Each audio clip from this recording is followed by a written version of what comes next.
How's it going, everyone? Welcome to another video. Today we're going to be looking at all the new rewards that are coming with the Season 9, the Season of the Banner, Season Pass, as well as going over how you can quickly level up your pass so that you can get your hands on those new juicy artifacts as soon as possible. But first, please consider giving the video a like and subscribing to the channel. It helps out massively. Now, let's get into it.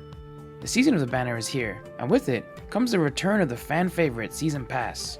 Before we take a look at the rewards I think are worth going for this season, let's quickly start off with how the Season Pass works in New World, as some of you may be new to the game. Feel free to skip ahead using the timestamps if you're already familiar with this system. Every couple of months in New World, we get another one of these passes with a different theme representing the season, and the rewards usually follow said theme. This time out is the Season of the Banner. Throughout a season, doing activities across the Isle of Aeternum will grant you XP that will level up your pass, and each level up you get, you're rewarded with a unique item. There's a total of 100 levels, so 100 rewards if you're in the free version of the Season Pass, or you could pay some money and purchase the premium version of this pass for even more limited time only rewards, bringing it up to 200 rewards in total. I'll go over a bit more how to level up your Season Pass later on in the video, but first, let's look at what new rewards you can expect this time out from both versions of the pass, and then I'll let you know if the premium pass is worth it this time out or not in my opinion. For starters, we have levels 1 to 10. Like with most passes, there's nothing too spectacular here, especially on the free version. For the premium version though, a transmog token is always nice, plus you get a pretty nifty looking rapier skin. Then, we have levels 11 to 20. The items start to get a bit better here for the free to play players, as you can pick up some Marks of Fortune, and the new and only artifact you'll be getting from this season pass, the Crescent Wave Greatsword artifact. The paid version will get you even more Marks of Fortune, and a couple more cool skins, with the shield skin looking really awesome. Next up is levels 21 to 30. Nothing amazing here for you free-to-play players, but the paid pass gives you another transmog token and a decent-looking flail skin. Levels 31 to 40 has some decent items, with 500 more Marks of Fortune, and the premium pass will give you even more, plus you'll get your first unique emote in the newspaper bonk emote. I'm sure a lot of you will have a lot of fun going around bonking people with this one. Plus, you'll get the Crimson Barrage Blunderbuss skin, which looks pretty cool and reminds me of Pestilence. Then, you've got 41 to 50, which isn't too amazing, but 500 more coins and a territory standing booster is always appreciated. Plus, you can get yourself a helmet skin in the flayed hood on the free pass, which looks pretty nice. For the premium version, it's another 3,000 coins with a transmog token and a chromatic seal, which is always useful and will save you some money in the long run. You can also get yourself a nice spear skin. Levels 51 to 60 brings another transmog token to the free-to-play players, along with some more Marks of Fortune, 50 dark matter, and some more materia, which is a solid return. The premium version will increase those numbers up, plus give you a couple more skins, including a gloves and musket skin. Next is levels 61 to 70, and these levels are pretty dry, other than the transmog token. The premium pass will give you another unique emote in the cat's paw emote, another territory standing booster, and a skin for your legwear. For levels 71 to 80, you get some solid rewards as a free player. You'll get some more dark matter, Marks of Fortune, and materia. The premium track follows the same trend, with more of the previously mentioned stuff, plus a Firestaff skin and a pretty epic looking helmet skin. And you'll get a jewelry matrix as well that you can sell on for a good chunk of cash in your server. Levels 81 to 90 is pretty underwhelming to be honest, for being towards the end of the pass. You can earn the new pass's unique title and the Revenant title. The premium version is similarly underwhelming, with a transmog token, some gold, and a new boot skin. And finally, we have the big one, levels 91 to 100. Now, there's nothing too amazingly unique here, other than a pretty nice looking helmet skin for you free to play players, but you will get yourself an armor matrix and a chromatic seal, which will do nicely for your cash stack, and a transmog token and Marks of Fortune is always nice as well. Then, the premium pass will up the numbers of a lot of those resources, but also give you an Azoth conductor, a weapon matrix, another chromatic seal, and a pretty cool looking greatsword and chest skin. For sure these last 10 levels will net you a ton of gold, no matter if you go premium or not. But that leaves the big question of do I think it's worth getting the premium pass or not? And sadly, I would have to say no. Emotes and some of the other stuff are pretty cool, but it's not really worth it overall in my opinion. Like I always say, if they were to add more Marks of Fortune that would equate to the same amount as if you were just buying them from the store directly, then I'd say it's worth it if you were eventually going to get them anyways. But right now, I'd rather just have Marks of Fortune for future limited time store items. I bought the first season pass, but since then I've not purchased any, but I do complete all 100 levels each season. I think if they added a bit more, they would see a lot more people interested in going premium. I know I would, but as things stand, I'd advise against it. Okay, so now that we know a bit more about the season pass and what to look out for from this season's version, let's go over how you can level up your pass as quickly as possible so you can start getting some of those awesome rewards. Of course, with every season, there's the journey missions, which will give you some easy XP and some more bonus items as well, but they're not the most efficient way to level up. For starters, I would go through and knock out any of the easy ones that don't take much of your time up to get your initial couple of season pass levels. From there, I would move away from the journey missions into the method I'm about to go over, as it's a lot more efficient. I do however recommend to always get at least enough missions done on each level of the journey paths to unlock the bonus item, as some of them can net you some nice profits, especially the later level ones. Or, if any of the unique season titles from over in the challenges section interests you, you can grind those out as well. And every season there's also a housing trophy you can unlock that when placed in your house, you'll get bonus season pass XP. So if you have it, make sure to throw it up in your house. But I wouldn't go out of my way to farm that down as soon as possible, because the numbers don't really make that much of a difference. I would just grind out the method I'm about to go over, and if you eventually passively complete enough journey missions to unlock the trophy, just grab it and throw it in one of your houses. Before I get into the grinding method though, I just want to state that you don't have to do this by playing the game passively and just knocking off your stamps as you're going about doing other things in the world while getting a few journey missions done as well. By the end of the season, you'll still be able to get all of the free rewards no problem. Maybe if you're a bit short on the levels and the season is almost over, you can do the grind to get those last few levels, but it's by no means a necessity.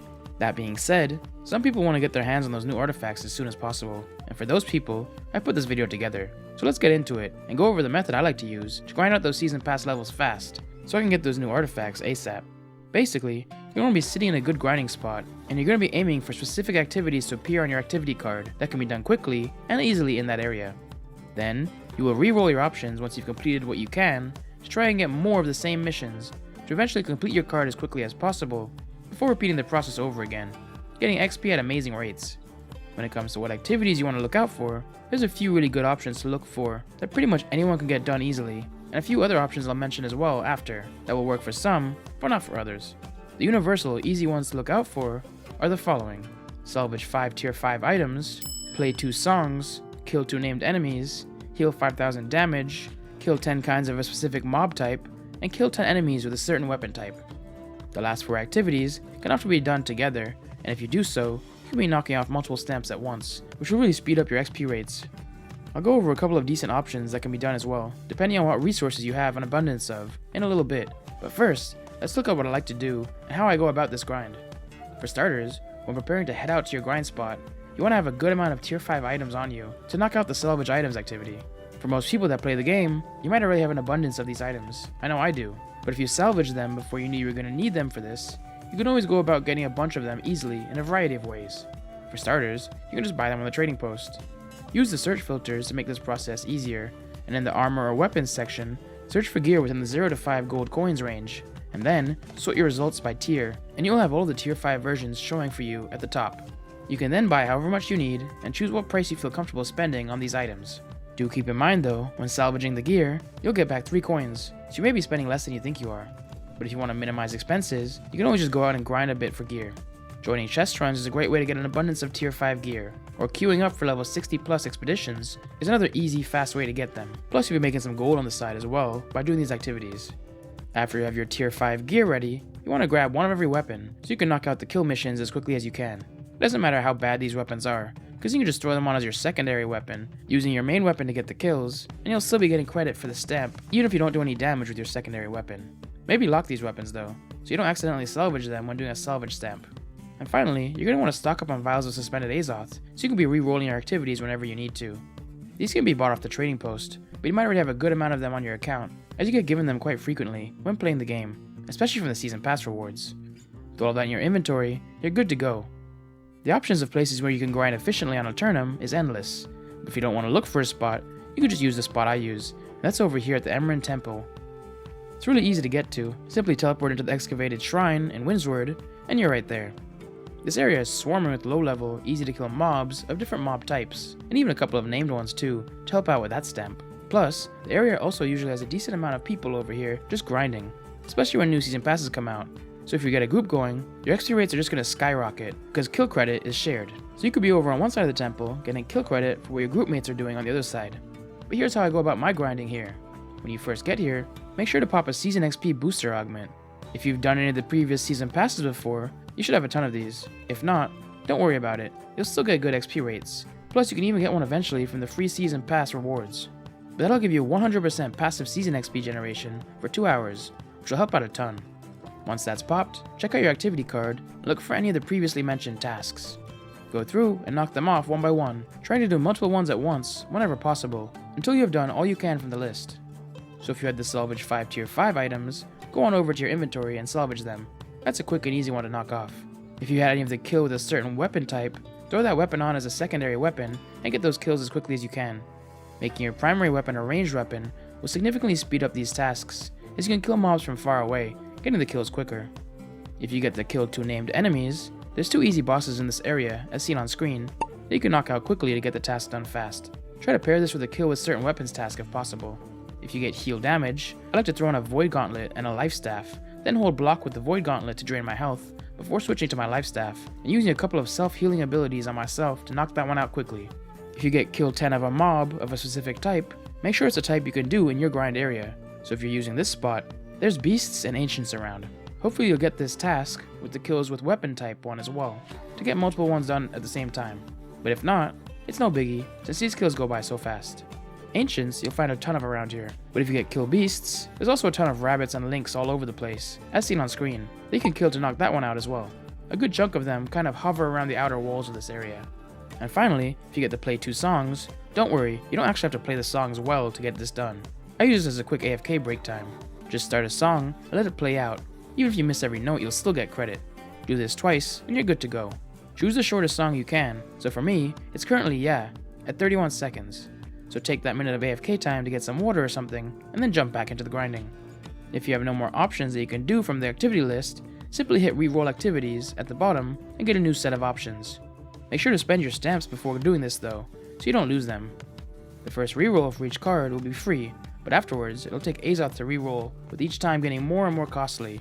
But don't worry, that's why you have the vials of Azoth water on you.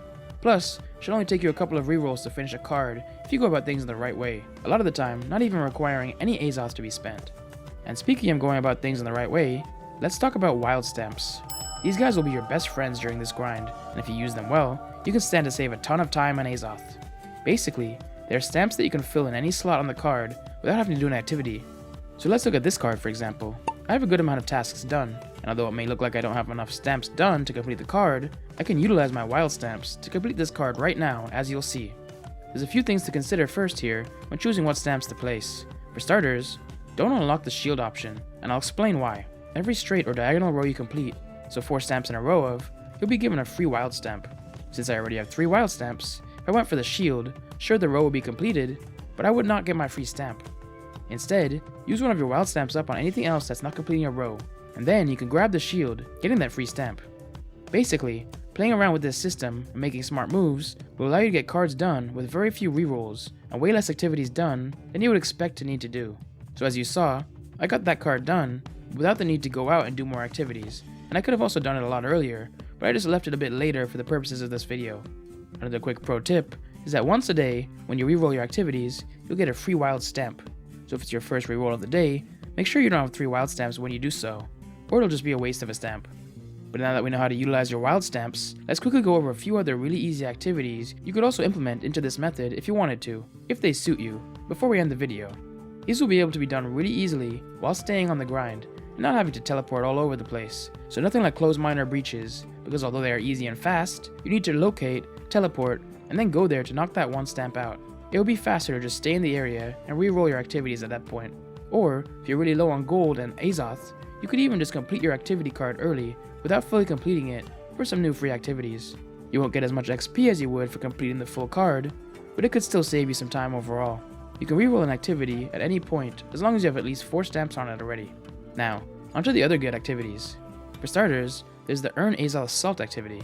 You'll be given tons of these vials of Azoth Salt while playing New World, especially on the free version rewards of the Season Pass. I like to save these up, and whenever I get one of these activities, I simply pop the potion for a free easy stamp. The same goes for the Crafted Gypsum Orb activity. If you have a ton of gypsum saved up, maybe don't craft them into orbs all at once, and instead, save them up for when you get this activity stamp. Then, make your in recall to a place close to a gypsum kiln. I like to use Great Cleave, and whenever it pops up, teleport to in, make an orb real quick, then teleport back into the grind location with another stamp knocked off the card. There's also the Gather 500 Resources activity, which can be done with basically anything around here. Trees, bushes, whatever. It's really easy, but I do find it takes a bit longer than the other activities, so I tend to skip this one. And finally, there's to participate in a duel activity. This one I would only recommend if you're in a group. If so, just make an agreement with your group mates that whenever one of you gets this, to get it done. Then, call it out when you get it, get to the nearest group member, and do a quick duel for the free stamp. If you're running solo though, just skip it. But that covers everything you need to know about season passes in New World. You now know what they are, how to level them up fast to get your rewards, and which of the rewards this time around I think are of value. But let me know your favorite spots to grind out your passes, and some activities I might have missed that I could add into my grind. Also, if the video was any help, please consider giving it a like and subscribe to the channel. It helps out massively. But until next time, have a good one. Thanks for watching another video, and massive shout out to all the channel members and patrons seen on screen now. Links on how to become one in the video description. If you'd like to follow me on a cinematic lore journey to the main story quest of New World, click on the playlist to the left. Or, if you'd like to learn how to get all the new artifacts that came out this season, click on the video to the right.